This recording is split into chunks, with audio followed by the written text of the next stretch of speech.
Hello, wonderful world of YouTube. My name is Jeff Hatch and welcome to my page. This is my first video, so it's going to be kind of an intro video, both in terms of introing you guys to me as well as kind of what the purpose of this channel is going to be.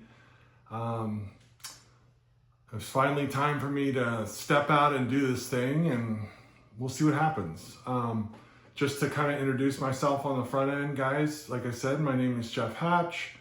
I am a husband, a father, a dog dad. I am a man in long-term recovery. I am a high performance and personal transformation coach. I am a recovery advocate. I am a retired NFL player, retired stuntman slash actor, son, brother, and that's pretty much, I think, covers it. I think what I want to do on this channel is, I'm calling it my coaching page. It's going to be more than that. I mean, I'm going to try to do videos in 3 segments. And what I mean by 3 segments is like kind of 3 categories of videos. Each segment will be a different one and it'll kind of come out in succession. The first one is going to be transformation and recovery stories, and that's going to start with mine, and we'll go really in depth and break down pieces of that. The second is going to be kind of like high performance habits and mindset, so more coaching stuff. That'll get into like practical, applicable strategies, meditation, all these kinds of things. And then the third will be authenticity and purpose, which will really be kind of more like family oriented, personal stuff. Kind of what it means to live my life as I do today. And so in terms of like starting from the top, I think for you guys to really understand who I am and what I am about, understanding like some of my bio from a 30,000 foot view is helpful. And so that's what I'm going to do today, relatively briefly, kind of just go through my journey. I live in Washington State now with my wife and our daughter and our 2 dogs. And I am originally from the East Coast. I'm from a place called Severna Park, Maryland. I was raised in a 2-parent household. My parents were both military. My dad was Army intelligence. My mom was an Army nurse. I have an older sister who lives in Virginia. She's amazing. She has 6 children. She's a rock star. I had a really good upbringing. I never questioned whether I was loved in my household. I never wanted for anything. I was, a blessed kid, man. So I think I don't have the excuse that what happened later was a result of some poor upbringing. It just wasn't the case. I'm going to share my opinion on things on this channel, and you can agree or disagree. I hope you'll engage with me if you disagree. But my feeling is that I was born with something called alcoholism. In the parlance of our times, we refer to it as substance use disorder. I refer to it as alcoholism because that's what we call it in the 12-step fellowship that I'm a part of. And it's just a different term. I hope no one gets caught up in that language. You can use whatever you want to describe what we have, what I have. But I will describe it as such. I think it is a spiritual malady. There is a mental obsession, a physical allergy, and a spiritual malady to the thing. And I feel like I came out of the womb restless, irritable, and discontent. I felt like I didn't fit in. I felt like I didn't belong. I was always hypersensitive to things happening around me. And I think that, that's nothing to do with whether I was loved growing up. That's just the way I felt. And, whether that was real or not in terms of like my lived experience showing that's really not important because it's the way I felt about things. I felt like a misfit. So when I was 13, I drank alcohol for the first time. I remember that I was always tall. like real tall, like I'm 6'7", and I was always way taller than everyone, and I matured a lot faster than the other kids in my class. And it was really rough growing up that way because I was made fun of. You know, if you're different when you're a kid, you get picked on, and that was my story. And I was not a bully, so you know, I got ragged pretty bad. But you know, as time passed and we moved into high school, once we got to high school, all of a sudden sports started to matter, and everyone cared about that. And I made varsity basketball as a freshman, so I went from being this dork to being like the coolest guy in the class. So, you know, I went to a party with the older guys on the team. I drank alcohol for real for the first time. I say for real because I used to go get my dad like cans of beer, and he would like take a sip if you want or whatever. It was just like to taste it. I never felt anything. This was the first time I really felt the feeling, and it was magical, man. It was really something. I recognize in hindsight back now, I go like, oh wow, that was a moment where I went, oh, this is how I want to feel. Because it did all the things that I wished I could do for myself for me, which was make me care less about what you thought about me, made me feel better about myself. I was funny, all the things, you know, and it provided me that solution. So I knew then I wanted to do that. I also knew that it was a temporary fix. I had a belief that if I were able to achieve enough stuff and things, that I would not hate myself anymore. And then as a result of that, I would be able to like live a happy, fulfilling life without alcohol and drugs as a part of it. So that was kind of the game plan, right? From 13, the game plan is, okay, you're going to drink and you're going to do this stuff until you get enough of the achievements. And then you're going to put all this down and you're going to go on and live your life. Okay. And so again, I really want to be macro with this today. I want to be 30,000 foot view because I don't want to be blabbing on here for an hour to y'all. And I think over time we can kind of get into the nooks and crannies of my story more deeply, and that'll serve probably more. So just to kind of keep it at that 30,000 foot view, we'll fast forward to, I went to college at University of Pennsylvania. I played football there.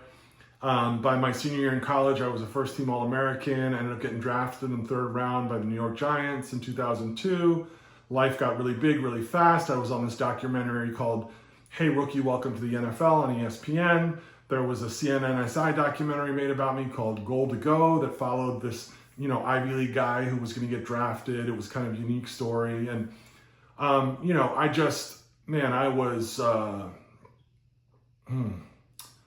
I was unprepared for what came. Because I remember thinking back to that time, my thought in my mind prior to the draft was, I'm going to get this accolade and I'm going to use it to be helpful and useful in the world. And I was unprepared for what happened to my ego. You know, I really succumbed to that vapor of celebrity where people want your autograph, and when you go somewhere, people say, "Oh, that's that guy." And I really started to think I was special and different. Simultaneous to that, while I was training for the draft, before I got drafted, I injured my back, and I herniated a disc. And you know, I went to my agent and I said, look, man, you know, there's two ways we can go. One, you know, this is him talking to me. I went to him and just said, this is what happened. He said, we can disclose and you won't get drafted, and we can hope that someone signs you as a free agent and we pay for the surgery ourselves, or you suck it up and deal. And then once the draft has happened, you hold on as long as you can. And then when you can't bear it anymore, you know, you disclose and you're already protected and they pay for your surgery. And so that's what we did. You know, it did pay off in terms of that did work in terms of me getting drafted in the third round and then being signed to the Giants. And when my back did go, getting surgery from an incredible surgeon in New York. But it was the first time in my life I remember carrying like a really heavy lie. Like I knew I was being dishonest, and it was really rough.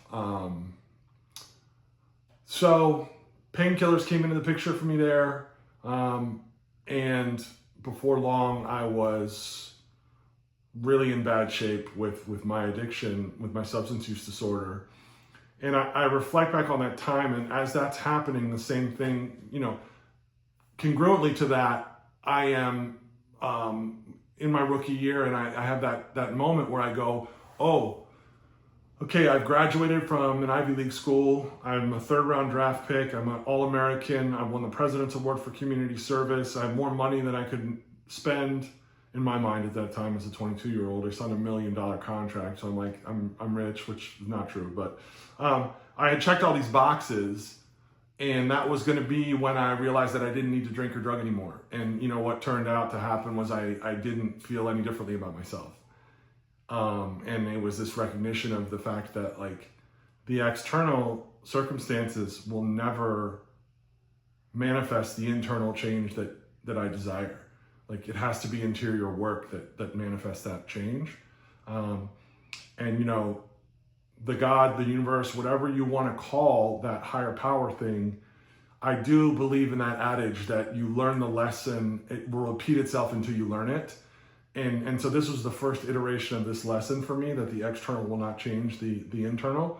I had it again later, but